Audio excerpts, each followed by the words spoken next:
काबिल होगी, आपका तजिया क्या है और आगे किसको देख रहे हैं और इंतखाबात होते देख रहे हैं आप? इंतखाबात तो मेरे ख्याल में टाइम पे हो जाएंगे, 99% हो गई है, लेकिन तरीके इंसाफ नज़र नहीं आ रही। मैं तो बहुत अच्छे से कह रहा हूँ, ये एक आर्टिफिशियल स्टाइल से इन्होंने जमात बनाई थी, वो अपने अंजाम को पहुँच रही है आहिस्ता आहिस्ता। अच्छा, ये जो आजकल मुल्क में जो कुछ हो रहा है सर, इसको आप किस तरह से देखते हैं?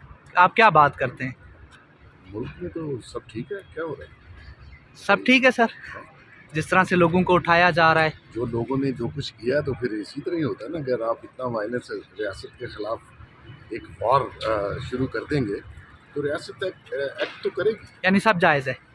नहीं जायज़ है, अगर आप समझते हैं 9 मई को जायज़ था नहीं, वो तो गलत था सर, तो बिल्कुल। फिर तो उसी के सिलसिले में अगर कोई पकड़ा जा मगर रहा है सर उसमें हमाद अजहर के वालिद साहब को उठाना और नदीम अफजल चंद, उसका इसका पता नहीं है, बिल्कुल। लेकिन मैं ये बिल्कुल कहता हूँ कि आपको किसी को गलत नहीं उठाना चाहिए। किसी मासूम आदमी को या जिसका गुनाह नहीं है उसको प्रोसिक्यूट नहीं करना चाहिए, लेकिन जो कसूरवार हैं उनको सजा मिलनी। जो आजकल तहरीक इंसाफ पे हो रहा है, तो ये आपकी बद्दुआ भी है सर, ये कह लें कि आपकी आ लगी है। जो मर्जी समझ लें, लेकिन ऊपर वाले का भी एक कानून है, तो वो ये तो फितरत है इंसान। बाजवा साहब से राब्ते हैं सर आपके? नहीं जी, मेरे लिए लेकिन वो सवाल ये है कि जो लोग जेलों में डाले जाते हैं वो कहा जाता है 9 मई के वाक़े में मुलव्वस है, जो प्रेस कॉन्फ्रेंस करते हैं उनको छूट मिल जाती है, क्या दोहरा मेयार नहीं है? देखिए, मुझे नहीं पता कि जिस तरीके से लोगों ने प्रेस कॉन्फ्रेंसेस की हैं, वो तो आज तक पाकिस्तान में ऐसा हुआ नहीं कभी कि जूते छोड़ के सारे तरीके इंसाफ वाले जो टक्कर के लोग थे, जो नजरियाती थे, हकीकी आज़ादी थी, खौफ के बुत तोड़ने थे, लीडर समेत। क्या हुआ?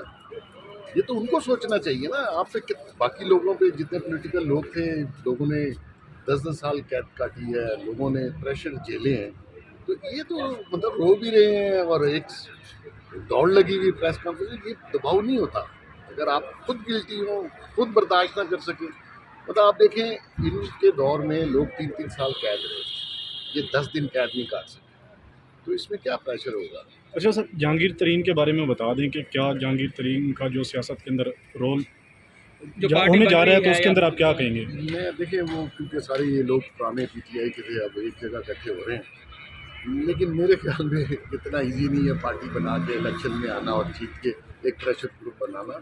ये काफ़ी वक्त लगता है। Thank you sir, thank you.